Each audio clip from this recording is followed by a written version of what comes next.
girl G here. Welcome back to my channel. Y'all, we gotta get into Real Housewives of Potomac. I'm actually doing this video all over again because the last video, it freaking deleted, dispersed into the universe. I don't know what happened. But nonetheless, we're gonna talk about these hoes because Real Housewives of Potomac just popped off this episode. We got Ashley, Darby, and Michael stuff we gotta get into. And then we're gonna get into Candice and Monique because that is just like, it's so much back and forth, and like really it's just super hard to kind of say who's at fault. And originally I thought I was gonna be, you know, Team Monique, and I'm not gonna lie, like, bitch, I'm looking at you sideways with my good eye because, like, dang, Monique, like, you really look like you just been really just waiting to like backhand the shit out of Candice. Like, you know, it's just, you've been picking at her. But before we get into that, you guys, let's go ahead and knock out everything else that happened in the episode.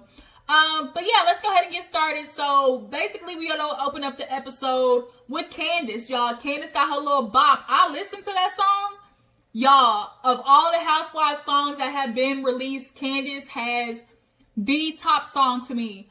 Fuck Kim Zolciak and her Tardy to the Party or whatever. Luann and her, you know, Giovanni. Like, if you watch Real Housewives, you know each season or each, you know, franchise has their own singer in the group. Candice, hands down, has one of the best songs. She got the dude Chuck to produce it or help write it or something like that. It's got a real nice old school vibe to it, y'all. If you truly sit down and listen to it and you don't know it's Candice, like, it's a bop. Like, it's really a vibe. So yeah, so she's sitting there singing that, gets done, talks to Chris about how, you know, she's ready to just have people in her life that support her. You know, she needs nothing but good energy. And so in that, when it comes to that, she's basically trying to X Monique out of her life. Hold on, you guys, I set this damn alarm on my phone. Dismiss. Alrighty. Yeah, so Candice is basically talking about how, like, she can't keep Monique in her life. She's been fake, two-faced, plastic. You know, it hasn't been really keeping it real with her. If you want to be real, like, if we want to be real, both Candice and Monique have not been speaking the true tea about how they really feel about each other.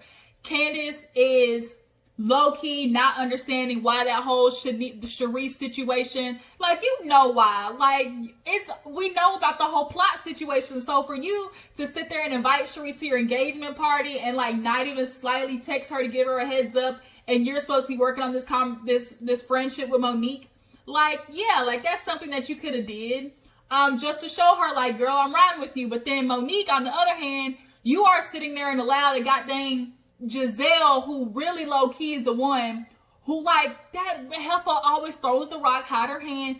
We have watched Gizelle multiple seasons light shit up. We watched the trail of, you know, how they got the powder trail and somebody lights it at the end, and we're sitting there watching it just travel all the way down to the explosion at the very end.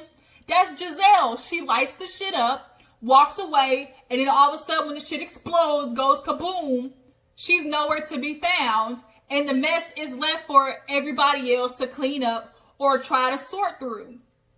And that's kind of what happened in this Candice and Monique situation.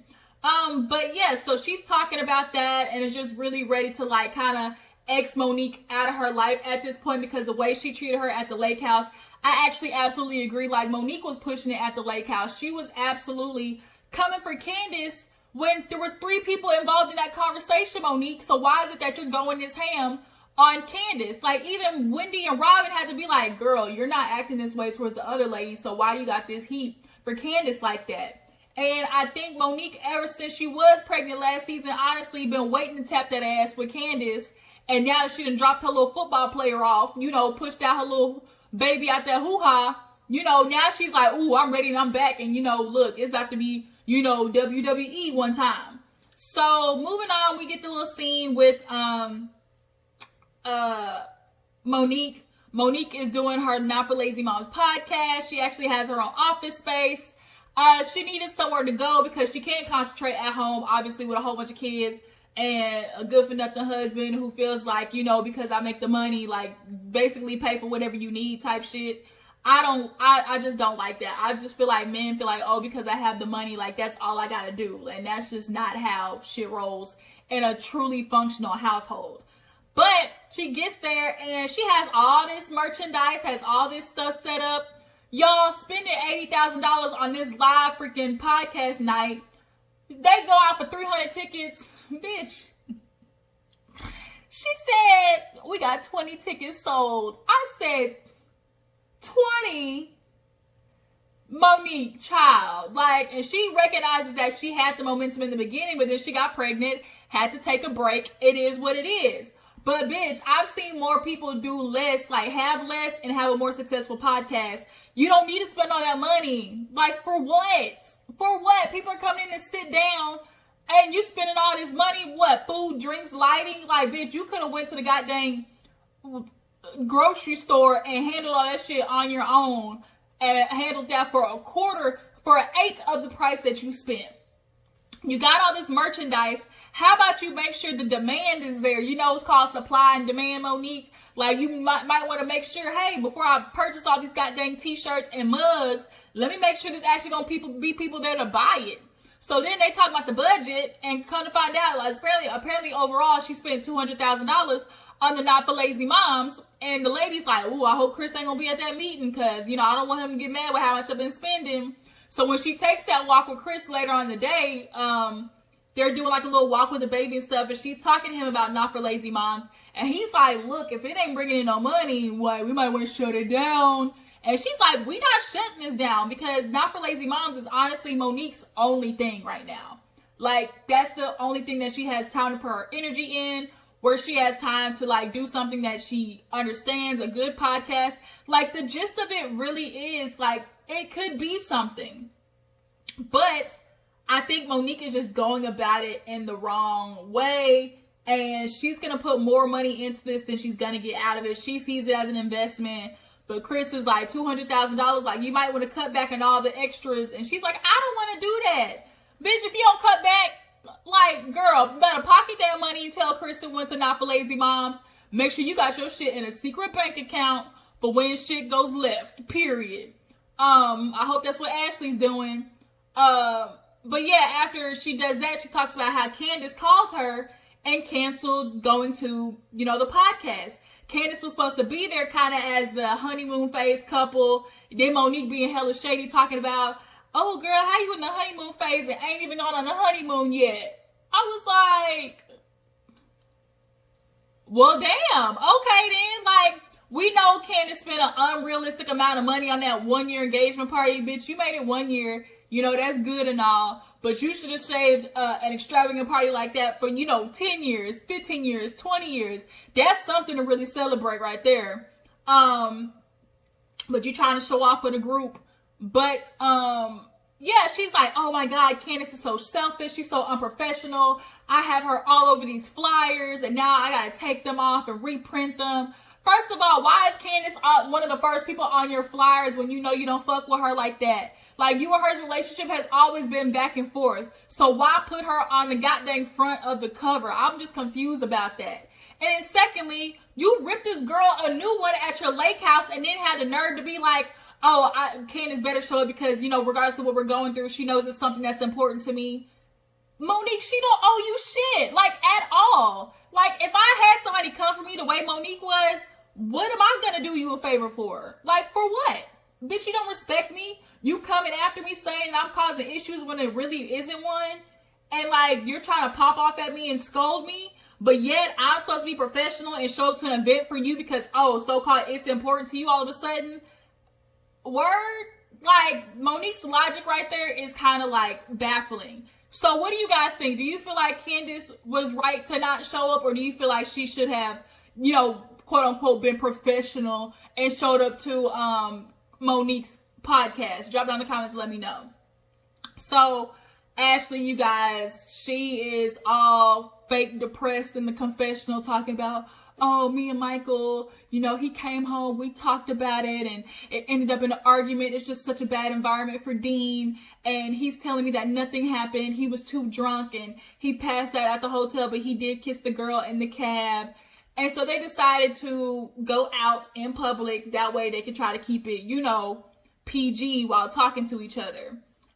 Ashley ordering up the whole goddamn menu. Michael gets there and she gets into it like, Michael, what the hell were you thinking? He tells her, oh, you know, me and my partners, we went to MGM. We met her there. She's like, do you want to go back to a hotel? Michael's ass said yes. So he got in the cab, apparently kissed her, but he said nothing happened because he was too drunk and passed out. Now, Michael, if you were too drunk and passed out, why the hell are you waking up in your boxers? You would wake up in literally the same clothes that you had on the night before if you passed out in the hotel. Like, that's how that works, right? You passed out, you wake up in the same clothes that you went to sleep in. But no, you woke up in your boxers, and that's how she was able to take a picture of that old ugly ass raisin backside that you got. Like, girl, boy, you look like a yogurt covered raisin, like from the back. It's so mushy and wrinkly and nasty. And Ashley's talking about, she saw the picture. She's like, I know those boxers, bitch. We know that shape. Period. Michael, the last time when there was that picture, he denied that it was him. Remember, he told me, oh, that's not me. We couldn't really see quite clearly it was him when that dick pic got released. But oh no, Michael, this is you. For real, we know that's you. But the thing to me is, Michael goes out. People know you. They know your wife.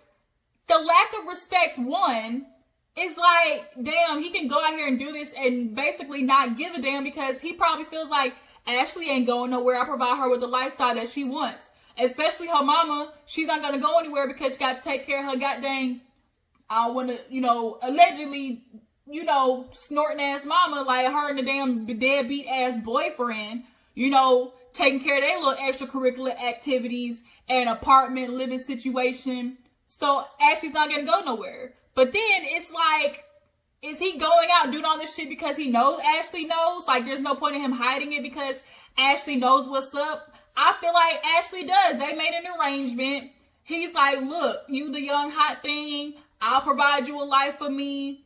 I don't think he was expecting Ashley to want kids, you know, because when she brought the shit up, you know, he was very lackadaisical. But I guess she slipped Dean all up in there, and now she done slipped baby number 2 up in there too. But for him to just say like, oh, we just kissed, and he's supposed to get a reward for that, nigga, you're not supposed to get a cookie. Talking about, oh, we just kissed. And then for Ashley to sit there and be like, oh, well, you know, we have an unorthodox relationship, and, you know, there are times if I like a girl, you know, we would do our thing. Ashley, bitch, what did y'all having threesomes got to do with Michael going out there and cheating? Period. Like, even if that's what y'all do, he went out there and fucked another bitch without you, and that's not a part of the agreement. I know people typically, when they are in a relationship and they do their own little thing on the side, it is agreed that we do it together, okay? Together forever, okay?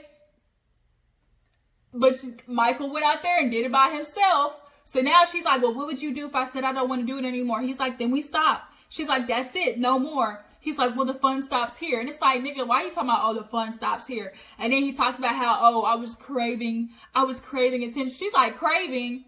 Obviously, Ashley ain't been fucking him because their intimacy has been either off, or 2, she doesn't want to have sex with him anymore because she got what she needed out of him. She got that baby, that old grandfather ass face baby.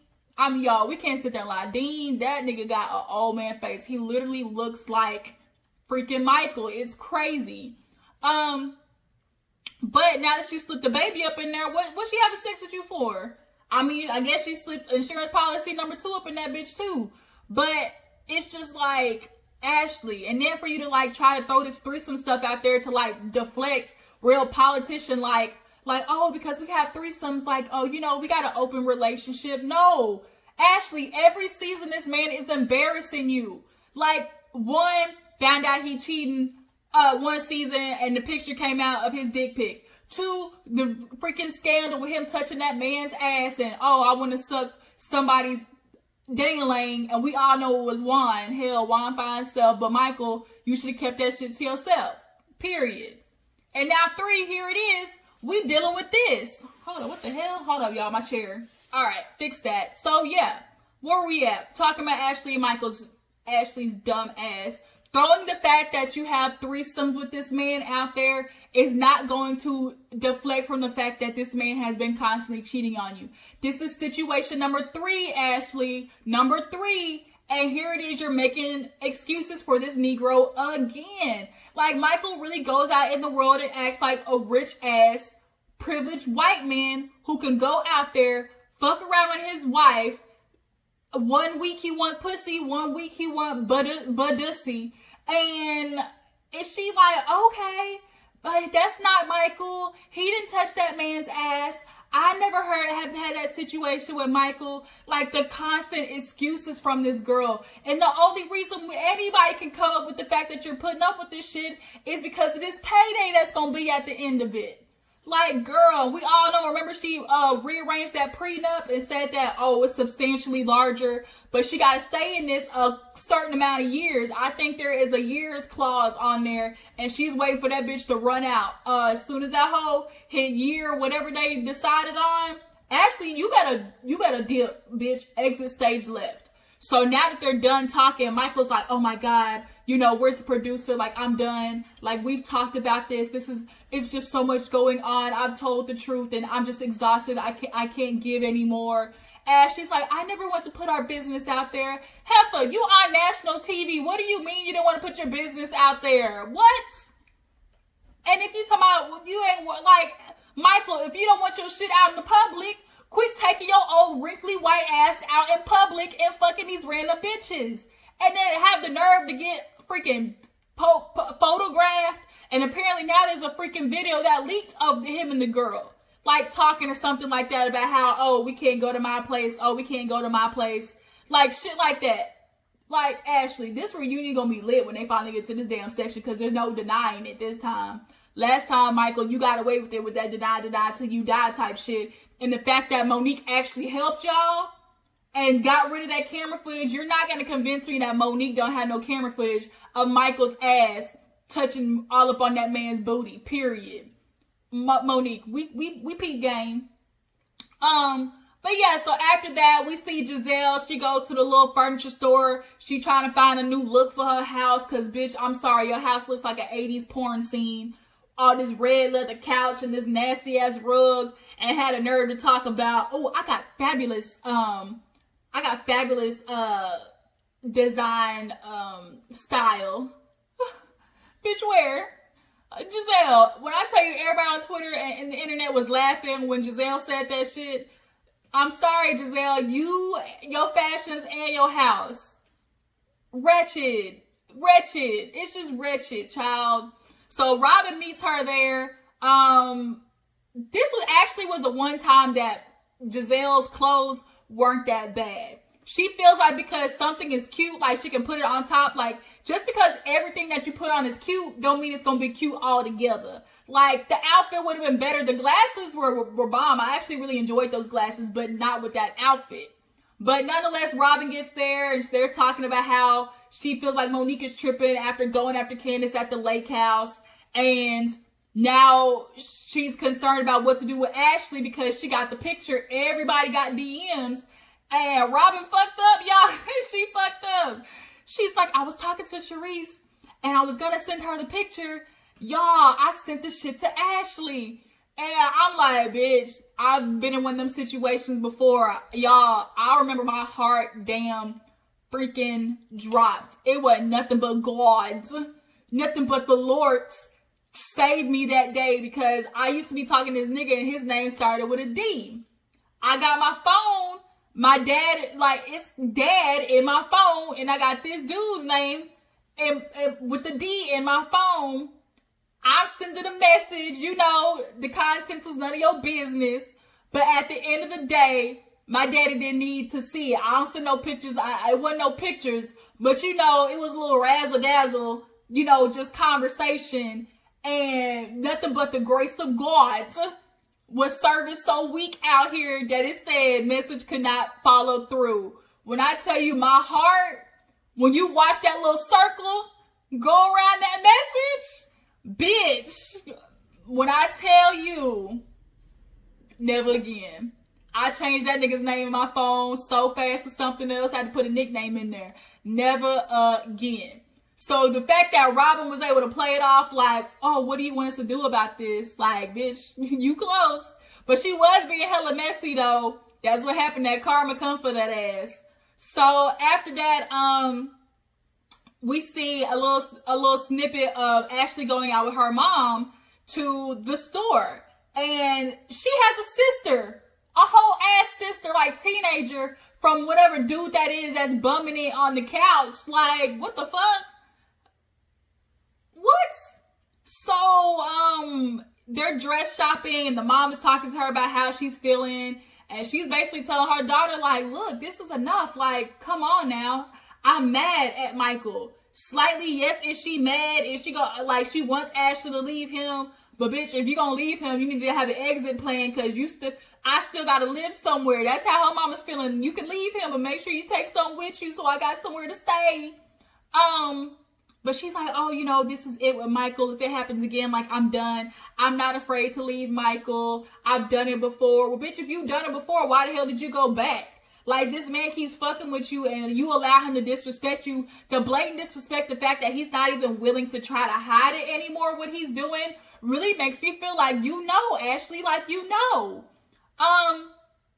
But yeah, she was talking to the mom, like, you know, I'm going to do what's best for, obviously, for me and for Dean, and we need to figure it out, you know, because, you know, no more. We're not going to keep, you know, dealing with this. So we finally get to the end of the episode. What we've all been waiting for. Gizelle had planned, like, some little wine tasting thing. They all go to some type of little barn or whatever and are just chatting it up. Oh, we see Robin talk to her parents about wine. And I'm sitting here like, I know the parents is like, we dealing with this nigga again, like, wine. Robin, you a better bitch than me. Because I would not put up with the shit that Juan was making you do. The fact that this man was out there being able to lollygag and be community penis and have you stay at home, take care of his kids, but he get to come home to a home-cooked meal and pussy waiting for him in the bed for him to sleep right next to, I'll be damned.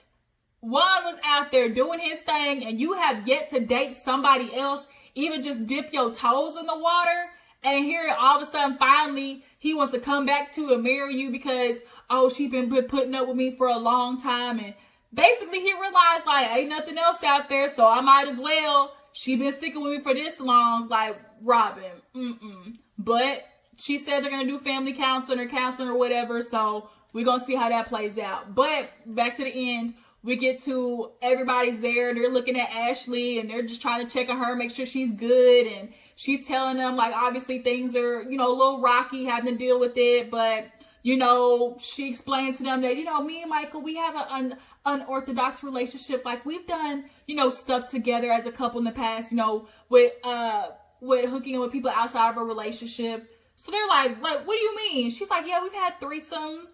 And half of them are shocked. It's like, people do that all the time. But everybody's like, but with women or men? Because we all know Michael likes a little badussy. And usually a husband finds sometimes they don't want to have a threesome with another man. Like, they have a hard time. Y'all can fuck another bitch, but y'all don't want another man in there coming in a threesome. But everybody's like, yeah, Ashley, okay, y'all do threesomes, but what the hell does that got to do with y'all cheating? And she's like, oh, he told me that nothing happened. He just kissed the girl. Every single person in confessional was like, you think we beautiful, Ashley? Hell no, we don't believe that.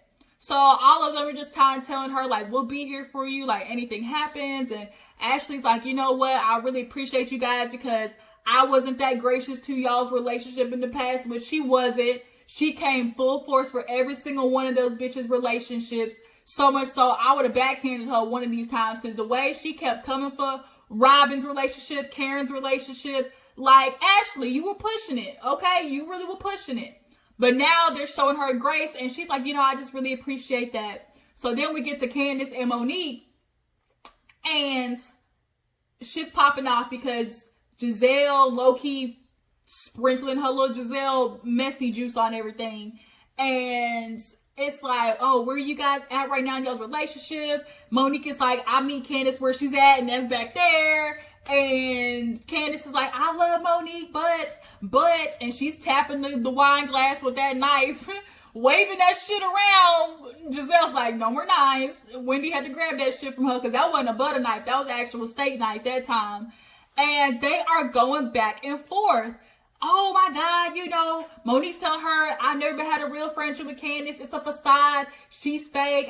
And Candice is like, I'm not doing this with Monique because you don't really have a, like, you don't know what the real issue is. You never told me you had a problem. That's what fake people do. You talk about behind me, behind my back. Then Monique reveals, oh, I thought we were good. Now I come to find out I have to have an issue because I found out through somebody else. And that somebody else was Gizelle. And then they did the playback. And it's like, well, shit. Like, Gizelle lit the match and is watching the ship burn up in flames. And it's like, how does she always manage to stir the pot and nobody, like, and catches nothing after that? And to be real, like, Monique, you allowed her to gaslight you.